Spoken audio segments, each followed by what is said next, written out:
Kalau kita dengar nama Bloody Mary, yang langsung bayang pasti sosok ratu yang kejam, haus darah, membakar ratusan orang karena urusan agama. Tapi sebelum dia dikenal sebagai Bloody Mary, dia adalah seorang anak kecil yang dicintai banyak orang. Dia dipuji karena kecerdasan dan bakatnya, dan dibesarkan sebagai calon penerus tahta Inggris. Mary Tudor bukan dilahirkan sebagai monster atau untuk jadi monster. Dia lahir buat jadi ratu, tapi hidupnya berubah total. Bukan karena ambisinya, melainkan karena ambisi ayahnya, yaitu Henry ke-8.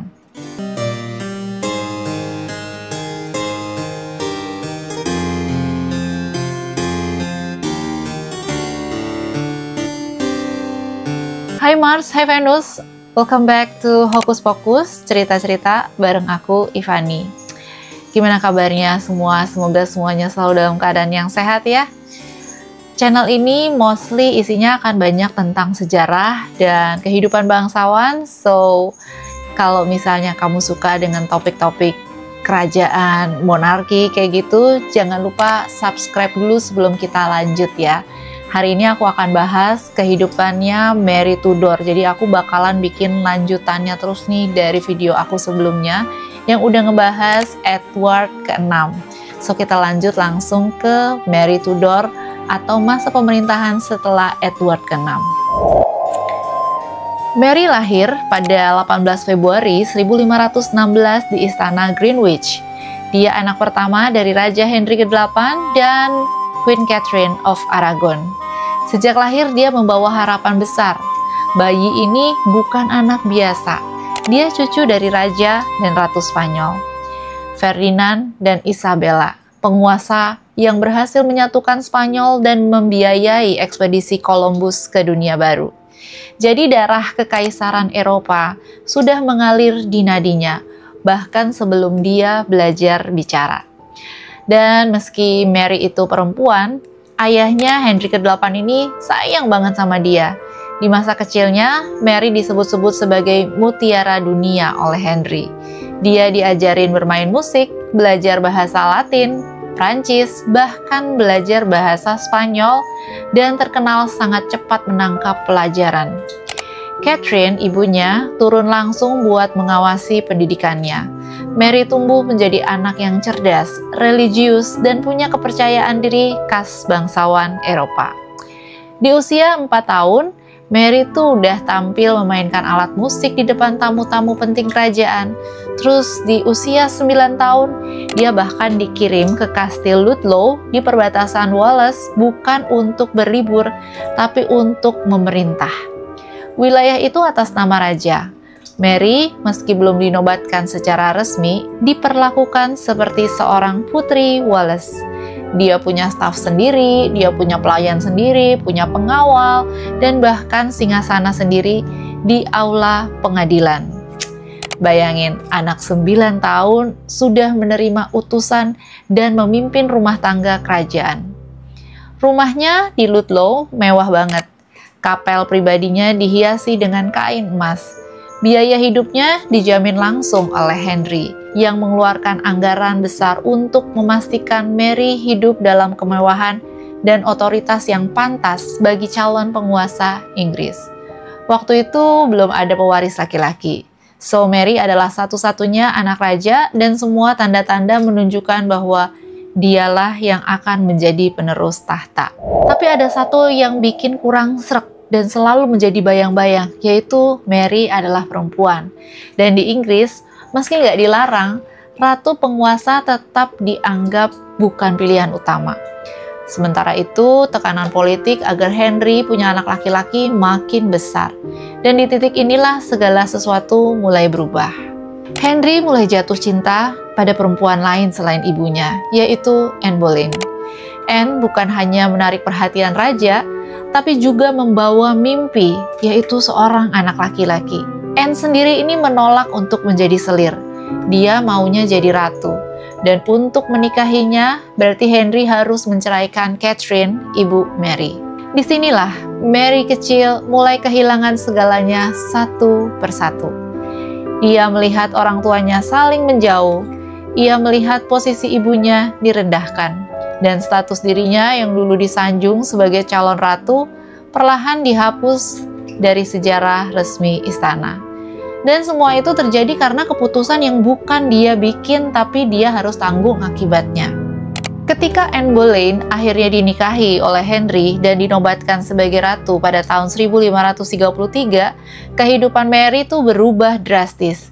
Dia bukan lagi anak kesayangan raja. Dia kehilangan gelar Princess of Wales. Bahkan, dia nggak lagi disebut princess di dokumen resmi istana. Sekarang, dia cuma dipanggil Lady Mary. Sebutan yang punya arti sangat politis, bukan anak sah raja, bukan pewaris tahta. Dan yang lebih menyakitkan lagi, ibu kandungnya, Queen Catherine, juga disingkirkan. Catherine dipaksa tinggal terpisah dan gak diizinin buat ketemu Mary. Padahal selama bertahun-tahun mereka tuh sangat dekat. Catherine adalah panutan spiritual dan moral bagi Mary. Tapi Mary nggak menyerah begitu saja. Dia menolak menandatangani dokumen yang menyatakan bahwa pernikahan ayah ibunya itu nggak sah dan bahwa dirinya adalah anak haram. Ya, nggak mau lah ya, selama bertahun-tahun tiba-tiba dia suruh tanda tangan. Dia menolak mengakui Anne Boleyn itu sebagai ratu. Dia tetap memanggil ibunya Queen Catherine dan dirinya sebagai princess yang sah satu-satunya. Tentu, ini membuat situasinya makin buruk. Henry dan Anne menganggap Mary sebagai ancaman. Ia dijauhkan dari istana, dipindah ke rumah-rumah terpencil, dan dikelilingin pelayan-pelayan baru yang setia pada Anne Boleyn.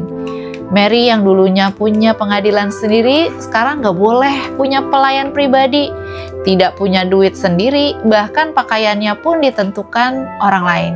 Yang lebih parah, Mary itu sering sakit sejak dia dipisahkan dari ibunya.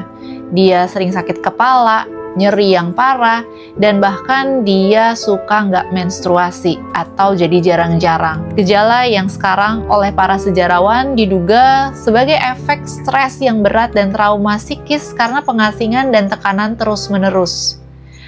So, pada tahun 1536, nasib Anne Boleyn berubah cepat. Anne Boleyn tiba-tiba dituduh berzina dan melakukan sihir, kemudian dipenggal di Tower of London.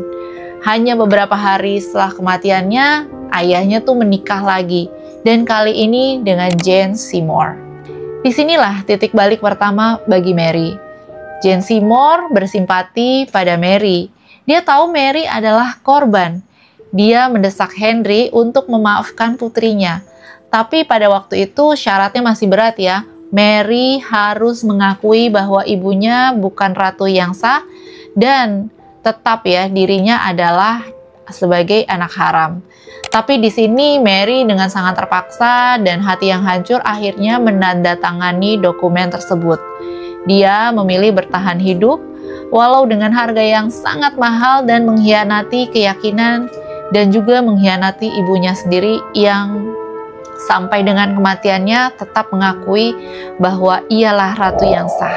Setelah itu, Mary kembali ke istana, tapi bukan sebagai pewaris tahta.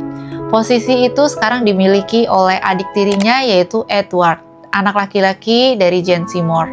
Meski Henry kemudian menikah lagi beberapa kali, Edward tetap jadi anak emas. Mary kadang-kadang dipanggil untuk jamuan makan dan acara-acara kenegaraan. Tapi dia tetap berada di pinggir atau cuman bayang-bayang aja.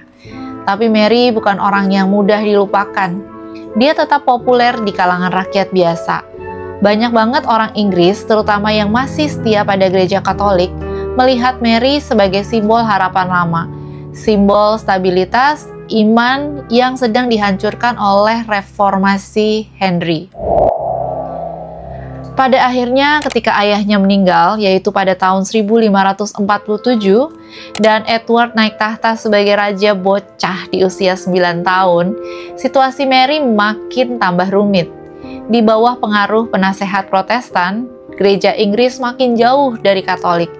Misa Latin mulai dilarang, patung-patung santo dirobohkan, dan Mary dilarang menjalankan ibadah Katolik, bahkan di rumahnya sendiri.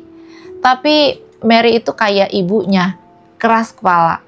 dia tetap melaksanakan misa pribadi, bahkan diam-diam menerima dukungan dari sepupunya, yaitu Kaisar Romawi Suci Charles kelima. So, misalnya kalau dari pihak kerajaan melarang Mary melakukan misa Katolik, nggak segan-segan Kaisar Romawi Suci yang merupakan sepupunya sendiri, Charles kelima ini akan mengancam memutuskan hubungan dengan Inggris. Jadi sampai titik ini Mary tetap masih boleh melakukan ritual Katoliknya. Tahun 1553, kondisi Raja Edward ke-6 makin memburuk. Dia baru berusia 15 tahun dan sudah sakit-sakitan. Kemungkinan pada saat itu dia menderita TBC atau tuberkulosis. Para penasehat Protestannya, terutama John Dudley, yaitu Duke of Northumberland, tuh panik. Mereka tahu kalau misalnya Edward sekarat, terus akhirnya Mary naik tahta, maka semua reformasi Protestan bisa dibalik. Gereja Katolik bisa balik lagi, dan nasib mereka bisa fatal ya. Maka sebelum Edward bertambah parah, mereka sudah mulai nyiapin nih. Edward itu ditekan untuk menandatangani Device for the Succession.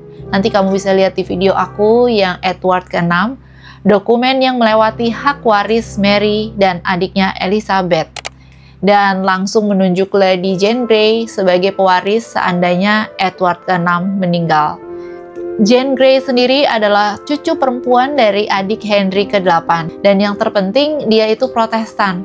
Dan kebetulan dia juga menantunya John Dudley sendiri, yang pada saat itu menjadi penasehatnya Edward ke-6. Ketika Edward meninggal pada bulan Juli 1553, Jane Grey yang sudah memang dipersiapkan langsung diumumkan sebagai ratu. Tapi nggak semua orang menerima ini. Mary yang saat itu berada di pedesaan East Anglia langsung bergerak. Dia menolaklah keputusan itu karena harusnya dia ratu yang sah. Ayahnya Henry ke-8 pernah menuliskan juga surat wasiat bahwa jika Edward ke-6 tidak memiliki keturunan, maka tahta selanjutnya adalah jatuh ke tangan Mary. Tapi kali ini sekarang kenapa tiba-tiba jadi Jane Grey? Karena adanya manipulasi dari pemerintahan Edward. So, Mary nggak mau ngalah. Dia mengirim surat ke Dewan Kerajaan, tapi mereka tetap mengabaikan. Maka Mary mengambil langkah sendiri. Dia mengumpulkan pendukung termasuk para bangsawan lokal dan rakyat biasa yang masih setia sama Mary. Bahkan banyak pasukan kerajaan desersi dan bergabung dengannya. Selama 9 hari, Inggris berada dalam kebingungan. Tapi semakin hari arus dukungan makin deras mengarah ke Mary. Bahkan pasukan London mulai goyah. Dewan Kerajaan yang awalnya mendukung Jane Grey tiba-tiba berbalik arah, dan pada tanggal 19 Juli 1553, Mary secara resmi dinyatakan sebagai Ratu Inggris. Jane Grey yang malang hanya berkuasa selama 9 hari, dan sejarah mengenalnya sebagai The 9 Days Queen. Dia dan suaminya kemudian dipenjara di Tower of London, dan meski Mary awalnya berniat memaafkan mereka, pemberontakan selanjutnya memaksa Mary mengambil keputusan yang tragis. Saat naik tahta, Mary adalah ratu wanita pertama yang memerintah Inggris atas namanya sendiri. Tantangannya tuh luar biasa banget karena negara tuh kayak terbagi menjadi dua. Para petinggi-petinggi pemerintahan sebagian besar sudah memeluk agama Protestan, tapi mayoritas rakyat biasa masih setia kepada Katolik. Dan ini yang membuat pemerintahan Mary itu jadi rumit. Mary tentu saja ingin mengembalikan Inggris ke pangkuan Roma, tapi itu bukan hal yang mudah. Pertama-tama dia harus membatalkan reformasi agama yang dibuat oleh Edward ke-6 adiknya. Dia kembalikan lagi misa Latin, izinin kembali biara dan gereja Katolik. Lalu dia meminta Paus untuk mengampuni Inggris dan menerima negara itu kembali di bawah otoritas gereja Roma. Tapi langkah yang paling kontroversial adalah dia tuh akhirnya menikah. Sebenarnya tujuan Mary juga menikah buru-buru. Selain adalah aliansi, Mary juga ingin cepat-cepat punya keturunan. Artinya, kalau Mary punya keturunan, ini kan berarti pemerintahan akan lebih sah. Garis keturunannya Mary, bukan jatuh kepada Elizabeth yang nantinya negara balik lagi ke Kristen, Protestan. Jadi Mary memutuskan untuk menikahi sepupunya, Pangeran Philip dari Spanyol, putra dari Raja Charles kelima. Secara politik, ini dianggap langkah yang strategis.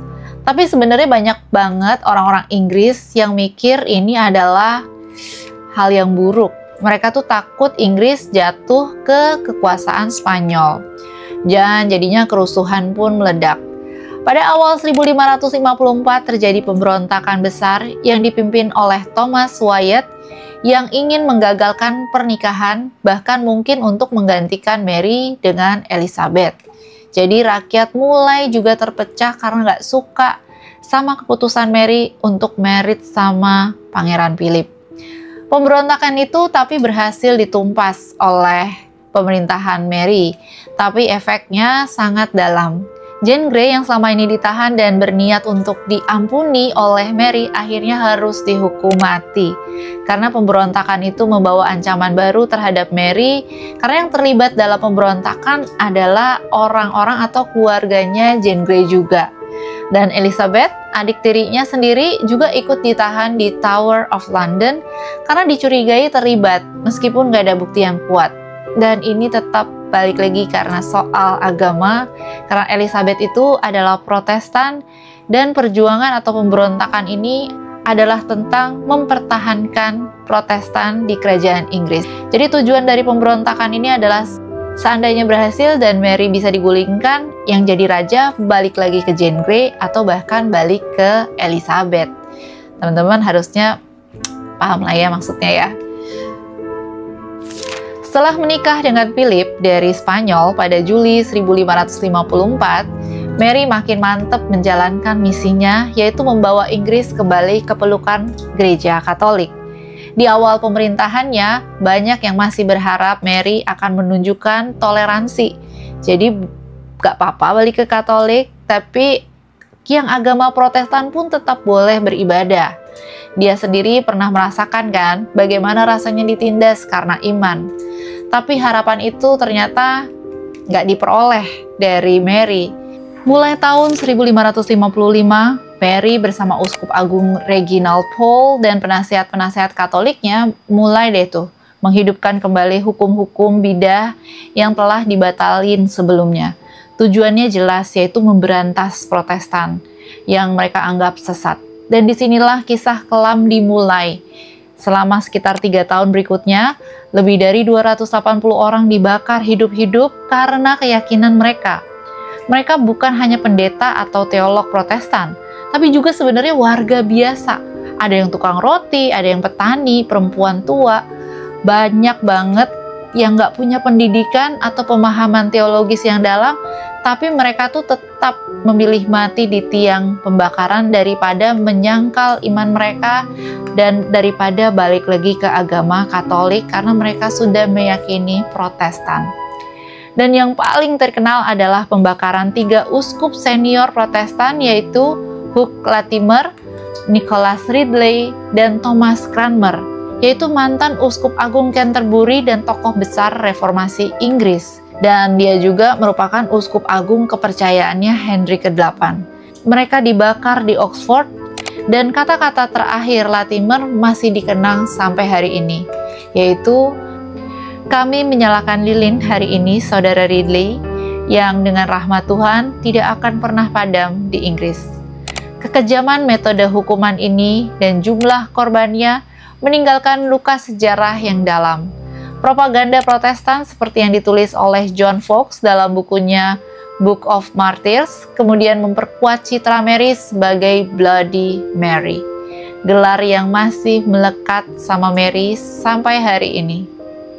Ironisnya, meskipun Mary membunuh begitu banyak orang untuk memulihkan Katolik, dia nggak pernah benar-benar bisa berhasil. Banyak rakyat yang tadinya mendukung Mary atau yang masih Katolik bahkan muak dengan caranya si Mary ini. Rakyat muak dengan agama yang dipaksakan dengan darah dan api. Dan pernikahannya dengan Philip pun menjadi sumber kekecewaan. Philip jarang banget berada di Inggris. Setelah menikah, dia balik lagi ke Spanyol dan Mary hampir tidak pernah melihatnya lagi. Dia bahkan keguguran atau mengalami kehamilan palsu beberapa kali, sehingga harapan akan lahirnya pewaris Katolik pun gak datang-datang. Pada tahun-tahun terakhirnya, Mary ini makin sakit-sakitan. Dia tuh kesepian dan diliputi rasa gagal. Dia kehilangan dukungan politik, gagal memenangkan hati rakyat, dan pada akhirnya gagal mewujudkan impian religiusnya. Mary kemudian meninggal pada 17 November 1558 di usia 42 tahun. Diketahui atau diduga Mary itu menderita kanker rahim. Dia dimakamkan di Westminster Abbey, tapi ironisnya tidak berhenti di sana. Bertahun-tahun kemudian jasadnya dipindahin dan disatukan dengan makam saudarinya, yaitu Elizabeth I, Ratu Protestan yang melanjutkan tahta setelahnya. Dan di atas makam mereka tertulis Partner in Throne and Grave. Nama Mary Tudor hampir selalu dikaitkan dengan darah dan api, dan juga pembakaran. Dia dikenal sebagai Bloody Mary, satu-satunya monarki Inggris yang dijuluki dengan cara sekejam itu. Tapi sebenarnya apakah itu sepenuhnya adil? Kalau kita bicara angka, jumlah korban di masa Mary emang tragis banget, sekitar 280 orang dieksekusi karena iman mereka. Tapi jika dibandingkan dengan penguasa lain di Eropa pada masa itu, atau bahkan dengan adik tirinya sendiri, yaitu Elizabeth I nantinya, jumlah itu sebetulnya bukan yang paling tinggi. Elizabeth misalnya memerintahkan eksekusi terhadap ratusan orang Katolik karena alasan politik dan agama. Tapi dia nggak pernah diberi julukan sekejam seperti kakaknya. So, kenapa kayak gitu ya? Jawabannya mungkin ada pada siapa yang menulis sejarah. Ketika Mary wafat dan Elizabeth naik tahta, Inggris kembali ke Protestan. Dan untuk melegitimasi kekuasaan baru, ini diperlukan narasi yang jelas. Mary yang sebagai orang Katolik digambarkan sebagai ancaman gelap, simbol dari apa yang salah jika Katolik kembali berkuasa. John Fox dengan bukunya Book of Martyr menciptakan karya propaganda Protestan yang sangat efektif. Dia menampilkan Mary sebagai monster pembakar, dan citra itu nempel banget selama berabad-abad. Mary dikalahkan 2 kali, pertama oleh politik, kedua oleh sejarah. Tapi dalam beberapa dekade terakhir, para sejarawan mulai meninjau ulang cerita tentang Mary. Mereka melihatnya bukan hanya sebagai ratu yang kejam, tapi juga sebagai wanita yang hancur oleh tekanan luar biasa. Dia adalah anak dari pernikahan yang kontroversial, yang sejak remaja diabaikan, dipermalukan, dan dihianati oleh ayahnya sendiri, demi politik dan nafsu. Mary tumbuh dengan luka yang dalam, baik secara pribadi maupun secara spiritual. Dan ketika dia akhirnya berkuasa, dia pasti mencoba untuk membalikan semua ketidakadilan yang pernah dia terima, tapi dengan cara yang sama-sama keras. Dia mencintai negaranya, dia juga mencintai Katolik imannya. Tapi dia tidak pernah belajar bahwa cinta tidak cukup untuk memimpin dengan adil. Dan mungkin di balik reputasi berdarahnya, ada sosok manusia yang sebenarnya kasihan dan kompleks ya. Seorang putri yang dihianati, seorang ratu yang kesepian, dan seorang wanita yang ingin mencintai negerinya, meski caranya menyakiti begitu banyak orang. Nama Mary akan selalu membelah opini, tapi seperti semua tokoh besar dalam sejarah, dia pantas dikenang bukan hanya karena kesalahannya, tapi juga karena keberaniannya menantang dunia dan menolaknya sejak awal. So, begitulah cerita tentang Mary Tudor atau Bloody Mary. Gimana teman-teman semua? Kalau misalnya ada yang kurang, ada yang salah, tolong kalian boleh ikut benerin dan tulis di kolom komentar, atau ada ide-ide dan saran lainnya boleh tulis juga di kolom komentar. Thank you banget yang udah lihat video aku dari awal sampai akhir. Aku bakalan seneng banget ngebawain cerita-cerita tentang sejarah. Mudah-mudahan teman-teman juga suka kita belajar bareng-bareng tentang sejarah. So, kalau kamu suka dengan topik seperti ini, jangan lupa sekali lagi like dan subscribe-nya. Jangan lupa juga notifikasinya dinyalain semua, supaya nanti pas aku upload teman-teman nggak ketinggalan untuk ngeliat. Thank you very much and see you in my next video. Bye!